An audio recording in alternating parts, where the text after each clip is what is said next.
to all of you. I am Sevin Payas from Manorama Horizon. Today, we are very pleased to conduct this virtual session on the topic Your 5 Steps to US Study in association with Education USA and United States India Educational Foundation USIEF. Education USA is a US Department of State network and is the official source of information on US higher education. In Chennai, the center is located inside US Consulate General building. Through this session, we would like to familiarize the students with all the important aspects of their higher education journey to United States, including an introduction to Education USA and USIEF, and an overview of the US university application process, information on shortlisting universities, financial aid, application package, applying for the student visa, and pre-departure orientation. Ms. Aparna Chandrasekharan, who has over 7 years of experience as an Education USA advisor at USIEF Chennai, will be leading the session. Along with her, Ms. Shanti Mohan, advisor, Education USA, USIEF Chennai. Due to the weather conditions in Chennai, we also have the kind presence of Miss Aditi Lile, Education USA advisor, Education USA at USIEF Mumbai, as an extra resource person. Now it's my honor to welcome these most distinguished speakers to the session. Welcome, Ms. Aparna Chandrasekharan, Ms. Shanti Mohan, and Ms. Aditi. We also have Mr. Nelson K. Paul joining from the Consulate General of the United States Chennai office. Welcome, Mr. Nelson, to the session. Definitely, I am happy to invite the students, parents, teachers, and all others who are participating in the session. Hope this will be much useful for each one of you. Participants, please note, you can raise your queries through chat, and selected questions will be answered during the Q&A time. Certain useful links and data will be shared through the chat box. So please keep in look at the chat and post your doubts there. Wishing a productive session for each one of you. So, Aparna ma'am, shall we can start? Thank you so much, Sevin, for spearheading this initiative and working with the US Consulate General in Chennai and the Education USA Center, and organizing this for the large number of students from Kerala who are obviously interested in knowing more about higher education in the United States. Thank you for that warm introduction and for organizing this session. Good evening, everybody, students, parents, hopefully some teachers and professors from schools and colleges as well are joining this session. My name is Aparna Chandrasekharan. I am an Education USA advisor with the United States India Educational Foundation. We are a binational organization, and we have, funded by our program is funded by the US government. In Chennai, like Sevin mentioned, our center is located in the US Consulate General building. We'll start the session with a short introduction to Education USA and our services, and quickly followed by dive into the presentation on US higher education, followed by the question and answer session. I would recommend that all of you who are watching this session, please use headphones for enhanced audio quality. Please do, I can see some students have been very proactive in doing this, as in typing your questions in the chat box. We will get to them at the end of the session only, but please keep your questions coming in. My colleagues, Shanti and Aditi, are joining here today with me, and they're going to be supporting me from the back end. So I'd like to thank both Aditi and Shanti for their time and presence and for supporting this endeavor today. They will also help with sharing resources and links in the chat box. Today's session is a basic orientation, so it's going to give you only an overview of the US university application process. But I'm sure a lot of you have individual specific questions, relating to your particular field of study. What we would encourage you to do is to write to us directly after the session or in the next couple of days. My colleague Shanti will be sharing the email ID for our center and the WhatsApp number. You can write or message us on WhatsApp with your specific queries relating to your particular area of interest. But if it's a generic question, we'll certainly try and answer it today as much as possible within the session. We are going to be covering a lot of information. Don't worry, if you have any doubts at any point of time after the session is over, you can always reach out to us to clarify any of those doubts that you might have. So let me quickly jump in and start talking about Education USA. We are a US government-supported organization and the official source of information on US higher education. So I just would like to reiterate, we are not a private consultancy or an agent or anything like that. We are a US government-funded organization, and our mandate is to provide accurate, comprehensive, and current information on US higher education to students like you. We are a global network of advising centers with over 430 plus centers in over 170 countries. In India itself, we have 8 Education USA centers located in 7 cities and managed by 4 host institutions. These are located in the cities of Ahmedabad, Bengaluru, Chennai, 2 centers in Hyderabad, 1 in Kolkata, Mumbai, and New Delhi as well.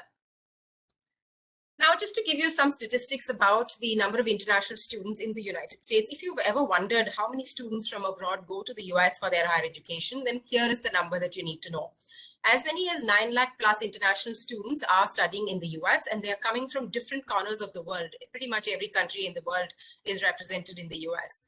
Now, out of these 9 lakh plus international students, as many as 1,67,000 students are from India alone.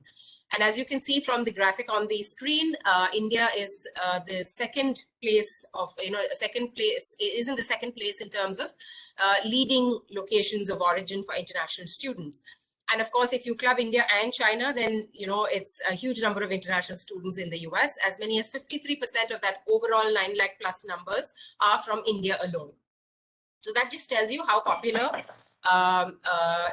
US continues to remain as a higher education destination from students from India as well.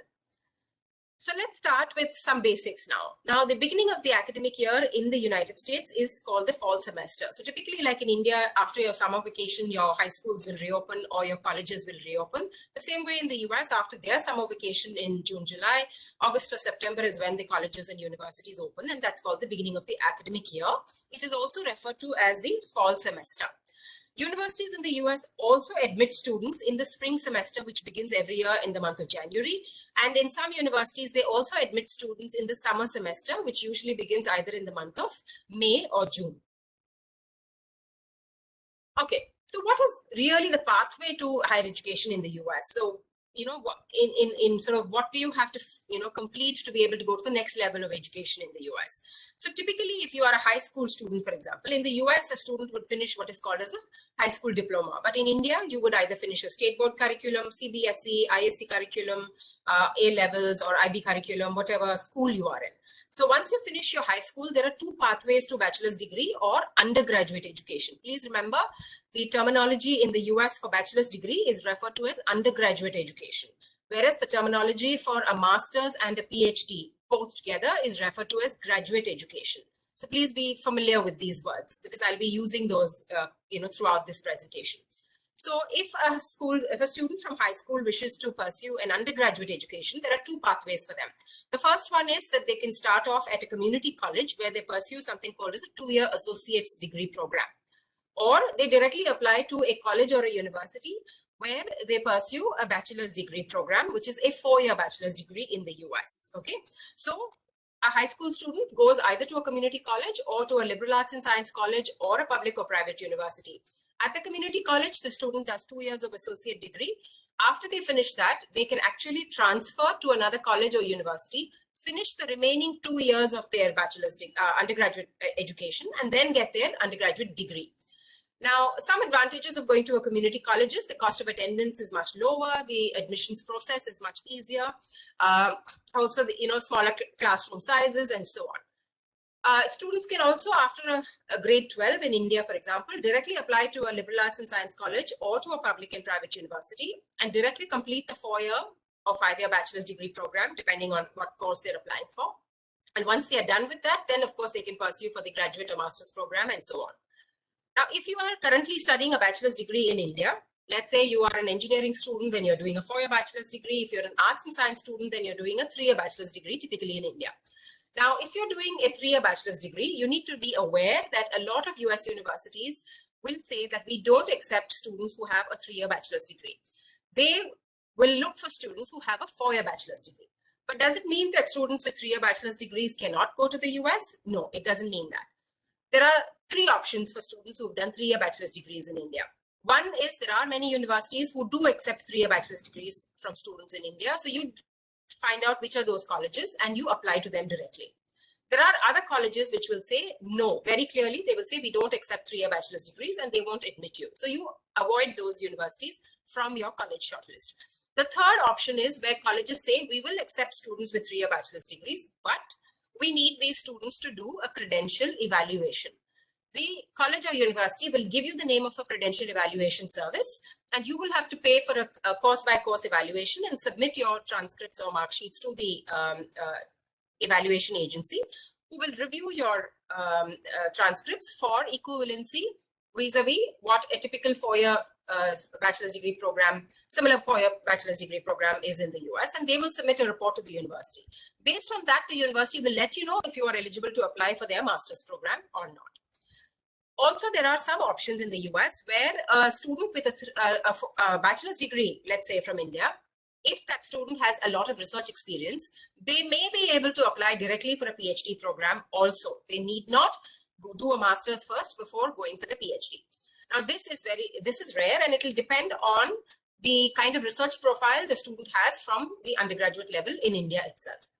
Now, some of you might have questions. I want to study medicine. I want to study dentistry. I want to study law. I want to study, physiotherapy, veterinary sciences, and so on. What are my options? Now, please understand that certain programs like law, medicine, dentistry, etc., these are professional programs and which are at the master's level. The foundation degree in these subjects is at the master's level, which means that after your 12th grade, you have to first do 4 years of bachelor's degree or undergraduate degree. Then, let's say if you want to do medicine, you have to take the MCAT exam, and then you go in for the MD program, which is a 4-year program. After that, you go in for a residency, which is about 3 or 4 years. Again, if you're looking at the law course, for example, you still have to do a 4-year bachelor's degree. Then you write the LSAT exam, and then you join a law school where you do something like the Juris Doctor, for example, which is a 3-year program. After which you write the licensing exam for different bar associations in different states, and then you become ready to practice law in that particular state. If you wish to do an LLM after your JD program, you can directly apply to an LLM program as well. Now, what is important is we're giving you generic information here. You need to do your homework and research and check for individual specific programs that you are interested in. You will need to check on the university's website as to what their eligibility criteria would be like. So like I mentioned, the kind of institutions that you can apply to is community colleges, which have the 2+2 pathway, liberal arts and science colleges, which are typically small private colleges, which offer 4-year bachelor's degree programs. You can directly apply even to a public or a private university. At the university level, courses offered will be bachelor's degree as well as master's and PhD programs will be offered. And then, of course, there are specialized institutions like conservatories, which host music or theater, performing arts kind of programs. So the kind of degree you can get at the undergraduate level is if you go to a community college, you get the and after completing 2 years, you get the associate degree, or you complete the 4-year bachelor's degree and you get an undergraduate degree. At the graduate program level, you can pursue your master's, you can pursue doctoral programs. Of course, some universities also offer the integrated master's come PhD program, and they also have the postdoctoral program. Now, at the undergraduate level also, some universities do offer an integrated bachelor's come master's, a BS-MS kind of a program, which allows you to complete both the bachelor's and master's within 5 years. Now, this again is very specific to universities. And please remember, anything related to admissions process is very subjective to universities. So you need to visit the website of each university that you're interested to apply to and check the admissions criteria on their website. Also remember that each university will have an application deadline. Now, how does the application deadline work? So let me take an example. Let's say I'm a student. I'll give you for both the undergraduate and the graduate perspective. Let's say now I'm a student in grade 12, okay, in India, and I want to apply for joining a US university for a bachelor's degree in fall semester of 2022. If that is the case, then I will have deadlines to submit my application to that university starting as early as October of 2021. So even before I finish my 12th standard, my final exam, I have to submit my application to US universities. So there are certain deadlines called early decision deadline, early action deadline, restrictive early action deadline, and regular deadlines. These are the different kinds of deadlines that you will find when you're applying for the bachelor's degree program. Similarly, if you're applying for a master's or a PhD program, Same story applies to you. If you want to join a US university in the fall semester of 2022, which is next year, August or September, and you have to start submitting applications anytime after October of 2021, whether you're in a 3-year bachelor's degree program or a 4-year bachelor's degree program, whether you're already doing a master's program here and you want to apply for a PhD, the deadline will be around the same time at least. The dates might differ college to college, but the period of application remains somewhat the same. So at the graduate level, you might have, some colleges have something called as a priority deadline, which could be October, November, December of this year. Regular deadlines might start from January up to say March, April next year. Some universities offer something called as rolling admissions, where throughout the year they accept application material, and when the application package is complete, they will consider you for the next available semester. If you're applying for the MBA programs, then the business schools will usually have a round 1 of application, round 2 of application, and so on. So do remember, you need to do a little more research when you start when you're starting your application process, so that you're aware of what these deadlines are and you don't miss any of those, and submit all your documents in time. So let's come to the 5 steps to US study. At Education USA, we advocate for students to follow these 5 steps because they help you they guide you through a very sort of systematic process of putting together your application package and submitting it to the university. So the first one is, of course, and I'll take you quickly through each of these steps. So we'll start with the first one, which is researching your options. It's very important, to identify, there are, remember, 4,700 accredited universities in the US. So that's a large number of colleges. Now, out of that, as many as 1,000 of them offer you the master's and the PhD program. So it's going to be very difficult to figure out which is the right university for me. How should I make this decision of choosing a particular university and so on?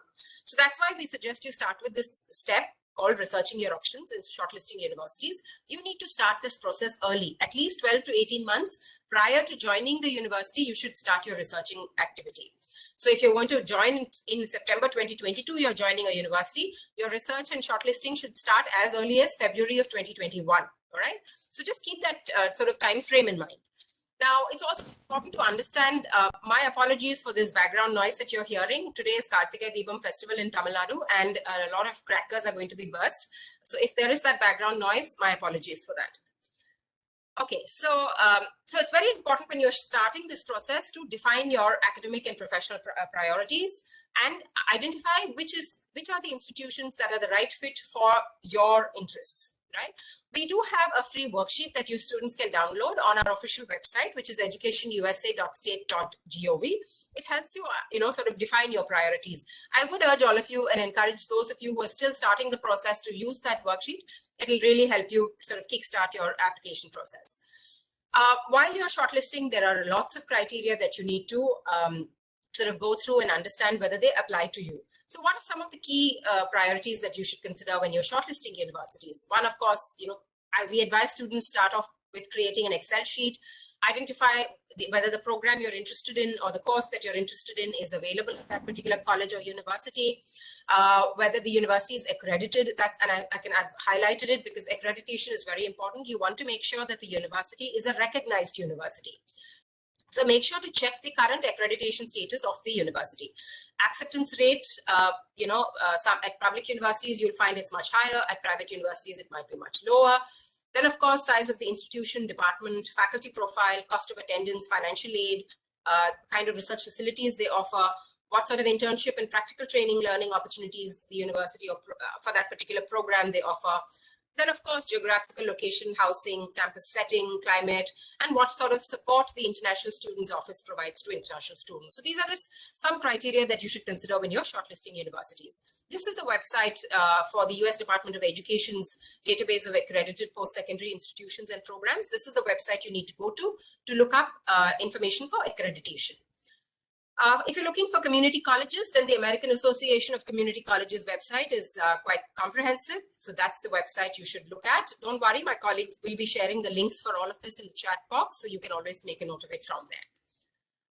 In terms of shortlisting universities, here are some websites that you can look at. This is for bachelor's degree for the undergraduate level. Big Future is one website. College Navigator is another website that you can use. This is another nice website called Colleges That Change Lives. It's a group of small liberal arts and science colleges that you can look them up. If you are looking to sort of take a virtual tour of a campus, US University campus, then this is a great website, uvisit.com.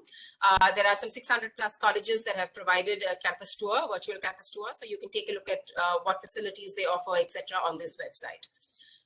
Of course, now, given the pandemic situation, a lot of universities have waived the requirement for the standardized tests. For example, at the bachelor's degree or undergraduate level, you have to typically take the SAT or the ACT exam.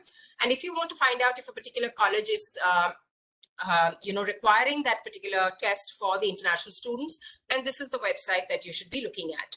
But please remember to cross-check any information that you find on this website. You need to cross-check this on the individual university or college's website before you confirm whether the standardized test requirement has been waived off or not for this particular year's admission cycle. Please remember that.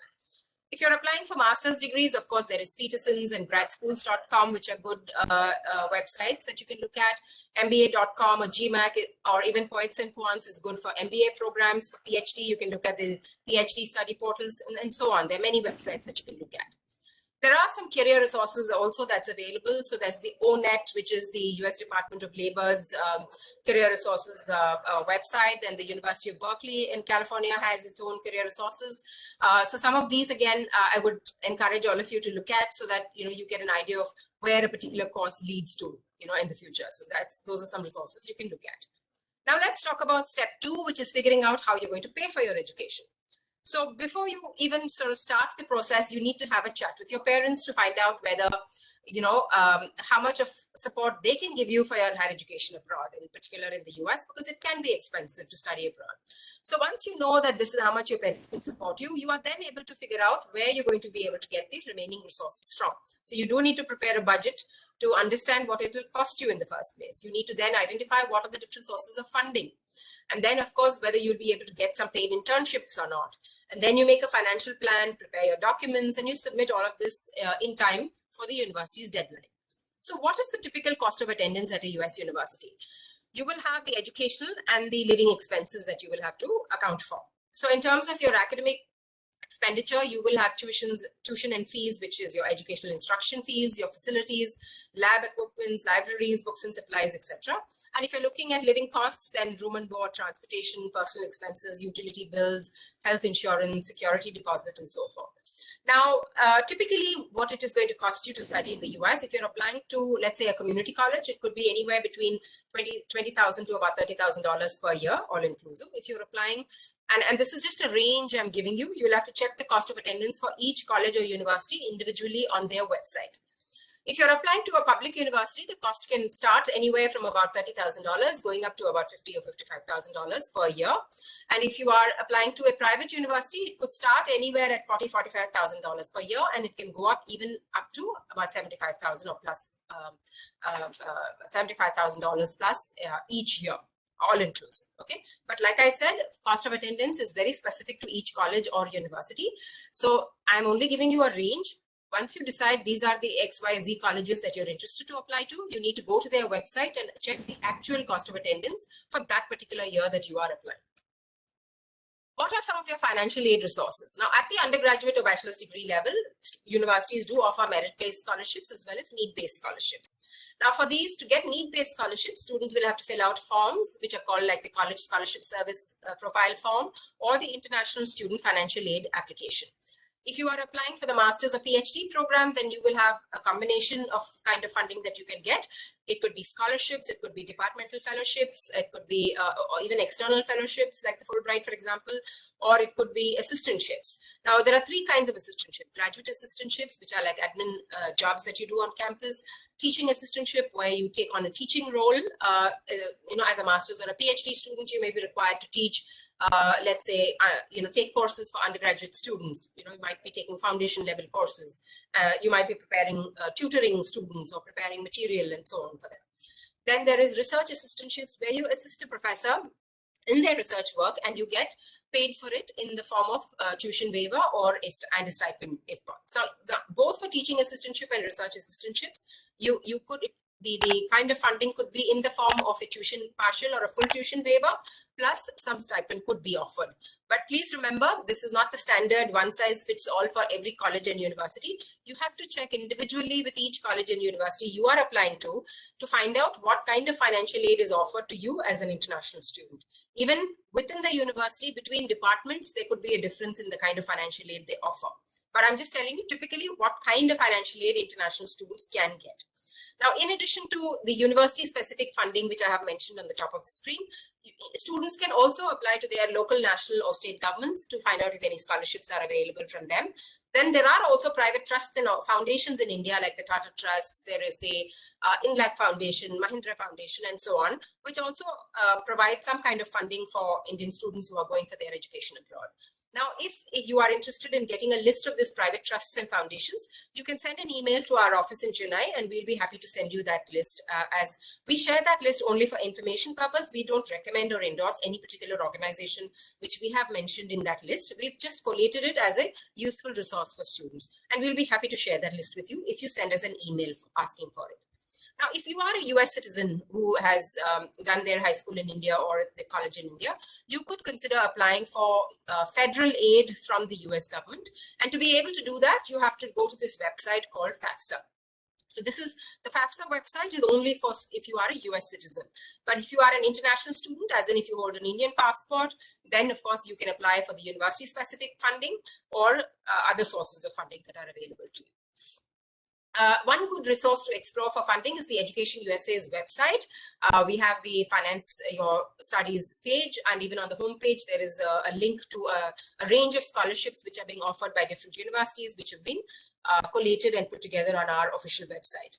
Another great source is the You Are Welcome Here website for scholarships, and you can check on their website which are the participating universities who are providing a scholarship under this particular campaign. All right, so there are opportunities for students to also do internships, either as part of their curriculum or once they finish their degree. Now, internships that you do as part of your curriculum are referred to as CPT, Curricular Practical Training, or in some other universities, it may be referred to also as the cooperative internships. Also international students get the opportunity to do an internship called the Optional Practical Training, which you do typically after you complete your degree. Now, all international students get 12 months of internship or OPT after they finish the degree. But if you are a student who's pursuing a STEM designated program, as in STEM stands for science, technology, engineering, or mathematics. Now, if you are pursuing a course which comes under the STEM designation, then you can get an extension of another 24 months, which means non-STEM students pursue 12 months of OPT and STEM students pursue 36 months of OPT after they finish their degree. Once you finish, of course, your internship, your degree and your internship, you will, of course, have to come back to your home country. Now let's move on to the crucial part of the 5 steps, which is putting together your application package and submitting it in time to the university. So you need to make sure that you submitted well in time for the deadlines, you've taken the standardized tests, all elements of the application package that you have submitted. Quickly, let me take you through what are the various elements of the undergraduate or the bachelor's degree application package. You have to fill out an application form and pay an application fee. Now, please remember when you're budgeting for your education abroad, you must include the application fee cost as well. It can be the application fee can range anywhere from $20 at one university, and it can even be as high as $100 at another university. So please budget for it. Apart from this, you will have to submit your school teachers will have to submit the academic transcripts or mark sheets onto the application website. You also have to take standardized tests like the SAT or the ACT exam. Now, for this year, some universities have made this, have waived the need for an SAT or an ACT. But not all colleges have waived it off. So please check individually on every college or university's website if they need this standardized test exam score or not. In addition to the standardized tests, you also have to submit English language proficiency score. Now, this has not been waived at all, so you have to take this. So the options are TOEFL, IELTS, Duolingo, and the Pearson's test for English. Between these 4, you have to check. Let's say you're applying for 10 universities or colleges. Please check on the website of each of those 10 universities which English proficiency exam is accepted by them, and accordingly plan to take that exam and submit the score with your application. You will also have to submit 3 letters of recommendation. One has to be from your school counselor. If you don't have a school counselor, you can get it from the vice principal or the principal of your school. The other 2 recommendation letters have to be from the subject teacher in your high school. Along with this, you'll have to submit an application essay. Typically, the main essay in your application websites is about 650 words or so. And then in addition to that, you may have to submit, in some universities may ask for supplementary essays, some may ask for video essays. If you are applying for, let's say, art, design, visual arts kind of programs, you will have to submit a portfolio. And if you're applying for performing arts kind of programs, then you may have to submit an audition tape as well. Then, of course, you have to submit financial documents, the financial aid forms, as well as documents to show that you have enough funds to pay for what it will cost you to study at that particular college or university, at least for the first 1 year. So you have to show documents that you have enough funds available with you to pay for the first year's cost of attendance. Then, of course, your extracurricular activities, your community work, sort of a resume with all these details, you will have to submit. And some universities may also require an interview as part of the application process. Now let's talk about the master's and PhD students. What do you need to submit? You will have to also submit application forms. Now the difference here is that for students who are applying to the undergraduate or bachelor's degree program, they have sort of something called as there are some multiple application forms they can use or websites they can use and apply through those application forms on that website. They can apply to multiple colleges. So for example, for the bachelor's degree students, there is the Common Application, Coalition for College Access, Universal College Application kind of portals. Then if you're applying to universities in California, then there is the UC application portal. There is the California State University System application portal. And if you're applying to universities in Texas, then they have their own application portal called Apply Texas. Now, on the other hand, and of course, in certain universities and colleges will not accept any of these portals, forms from these portals. They will ask you to fill out an application form on their website as well. Now, if you're applying for master's or PhD program, each university will ask you to fill out an application form individually on their website. So there are no common application websites at the master's or PhD level. So you will have to fill out the application form. Similarly, you will also have to pay an application fee. You will have to submit transcripts, like your mark sheets, basically. So let me take the example of an engineering student in India.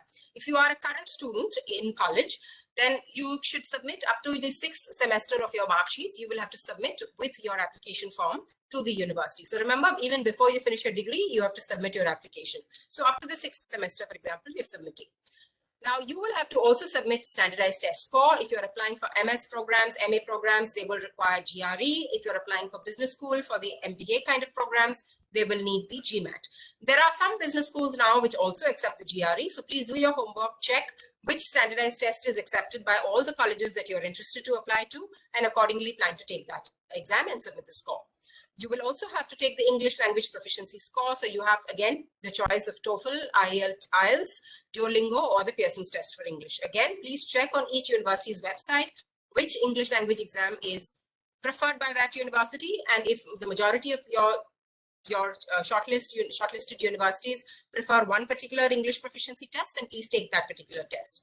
Now, please remember whether the English language proficiency scores, the score is valid for 2 years, whereas whether it's the SAT or the ACT for the bachelor's degree students, that score is valid for 5 years, and similarly the GRE GMAT score is valid for 5 years. Now, at this level of education, whether it's a master's or a PhD, again, you will be submitting 3 letters of recommendation. If you are a working professional, then you can get 2 letters of recommendation from your work supervisors and 1 from your professors, who taught you previously in the college where you studied. If you are a current student, then you can get maybe 2 from your professors who are currently teaching you a subject. 1 can be from a professor who's supervising you on a project or an internship and so on. You will also need to submit an application essay, which is called the statement of purpose. But some universities also ask for additional writing material. So it could be like a personal statement, a diversity statement. Some universities now are also asking for video essays. So they'll give you a link, you go to that link, and then you have to sort of record your essay, in a narrative form and in a verbal form. Then, of course, similarly, if you're applying for architecture, design kind of programs, you submit a portfolio. And if you're applying for the performing arts programs, you may need to submit an audition tape. You also have to submit financial documents to show the university that you have the funds to pay for your first year's cost of attendance. And of course, resume plus interview might again be required by many universities. Now, if you are a PhD student, a lot of what has been just talked about for the master's student is applicable to you as well. But in addition to that, you may also have to submit what is called as a writing sample plus a research statement. So instead of a statement of purpose, you can provide a more detailed research statement where you talk about the research interests that you have and how you hope to pursue that research interest in that particular university or department and so on. So this is just a quick snapshot of just showing you the difference between the MS MBA and the PhD program, in terms of how many years it takes. You directly apply for the MS program. Similarly, for the MBA program, you apply to the business school. And now at the MBA program, there's certain things to remember. Certain business schools are very particular that they need work experience for their MBA program. So make sure to check on the individual business school's website. But there are also business schools that offer early career MBAs where they don't need work experience. So decide which kind of MBA you want to apply for. Then there are also courses at business schools called the business masters courses, where it's called the MS in marketing or MS in accounts, MS in finance, MS in operations management, MS in supply chain. There are many such courses. So those are called business masters courses. And those could be anywhere between, whether it's an MBA or a business master's course, it could be a 1-year course, 18-month program, or it could be even a 2-year program. Now, you just need to go through the curriculum of the program to decide whether it suits your interests or not, okay? Here again, when you're choosing MBA programs, check if they are STEM, or a business master's program, check if they are STEM designated, because if they are, it allows you to do that internship for 36 months after you finish your degree. If you're applying for a PhD program, you don't directly apply to the university. Most often you reach out to professors, you write to the faculty, share your resume and talk about your research interests and ask them about the possibility of joining their research team. And then when you get a green light from the professor, that's when you start the application process for the PhD program at any particular university. However, there are some universities who may tell you that you can directly apply to the university, to the graduate program, and they will then assign you to a professor. So please check in when you are applying for the PhD. I would suggest you first write to the graduate admissions office and check with them about the PhD application process and then proceed further. So let's say now you've submitted all your documents to the university. You submitted in time for deadlines. What happens next? Each university will have an admissions committee that will comprise of faculty members, the admissions office representatives, and so on, who will review your applications and make a decision on whether to offer you admission or not. Now, let's say the university has written to you an email saying, congratulations, hey, you've been offered admission. After you've completed all the formalities, they will then send you a document called the I-20 or the Certificate of Eligibility. Now, this is like similar to an admit card that you might receive in India. And you could get multiple I-20s. Let's say you've applied for 10 colleges, you may get admission offers from 4 or 5 or 6 or all 10 of them. It depends on your academic and your profile, holistic profile. Once you receive these I-20s, you have to then make the decision of which is that one institution that you are going to attend from all the admission offers that you've got. And choosing the I-20 for that particular university, you start the visa application process. So as soon as you get the I-20 and you've decided this is the college I'm going to attend, using that I-20, you pay your service fee, student exchange visitor information service fee, which is a $350 fee. So that's the first step once you get the I-20. Once you've done that, your next step is to apply for the visa application process. Now here you go to this website called ustraveldocs.com/in and you create your username and profile and so on. And then you fill out the DS-160 application form, which is the visa application form. And you will be applying for the F1 student visa. And here you pay a fee of $160, which is the visa application fee, and you schedule 2 appointments, one for your biometrics, which is your fingerprinting, and the second is to the appointment at the consulate or the embassy in Delhi, depending on where you're located in India. You attend the visa interview. You interact with the officer who's taking your interview, and who are essentially looking to, who will review who will be adjudicating multiple interviews in a day and who will be talking to you to find out whether they can approve your visa or not. So let's say you've attended the visa interview and the officer has approved your visa. Your next step is to talk to the university about finalizing accommodation on campus. You must reach out to our Education USA office to attend the pre-departure orientation programs that we host every year in the month of June, July. And then, of course, you start gathering important documents and start making travel arrangements to go to the US. So these are basically the 5 steps that you need to follow to be able to get admission to a US university. So before I start taking questions, I'll just quickly go through certain contact information for our offices, and then we'll take the questions. This is a wonderful work, sort of a graphic that's been put together by my colleague Shanti. It gives you the timeline, the university application timeline, in one shot. You can have a look at when you need to start and what's the next step. If you are interested in receiving a PDF copy of this application timeline, again, please send us an email, and we'll be very happy to share that with you. We'll email it to you. We have a brilliant resource in our YouTube page, Education USA India. Please go and check this out. We have curated playlists for undergraduate and graduate education. For every step of the application process, you are sure to find a video over here that will help you with your own application journey. So please make sure, this is a free resource. So please make sure to go and check out the Education USA India channel on YouTube. Now, how can you connect with us? Take a screenshot of this page if you like. You can sign up to receive updates from us. We have a database, and the link for that sign up data for the database is the first one on your screen. You can also check out our Education USA India calendar, where we update every week upcoming events and education fairs that we are hosting and so on. We also have a toll-free helpline, which is available to students from Monday through Friday between 10 a.m. and 5 p.m. However, please remember, if it's an Indian holiday or an American holiday, the toll-free helpline may not be functional on that particular day.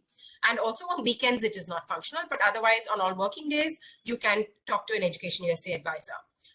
Every day we do 2 free sessions called the Ask an Advisor sessions. You don't need to register for those. You can just click that link which has been shared on the screen, and you can participate in these sessions. You can go to our calendar of events to check what are the timings for these free Ask an Advisor sessions every day. YouTube, I've already shared, that's the link for it. And we also have a paid membership individual for one-on-one counseling. If you're interested, you can send an email to us and we'll send you more details about that membership program. We have the Education USA India mobile application, which is free to download both on Android and iOS platforms. And you can read a lot about the 5 steps to US study on the application as well. You can also connect with us through our social media handles, which is on Facebook, Twitter, YouTube, and Instagram. Education USA India is the name that you need to search for. Finally, here's the contact information for all our 8 Education USA centers. You can take a screenshot of this, or you can even check out our Find an Education USA Center link on the educationusa.state.gov website, and you can find our contact information on that website as well. So with that, I'm just sharing the email ID and the WhatsApp number for the Chennai Center, chennai@educationusa.org, and our WhatsApp number is 9500084773.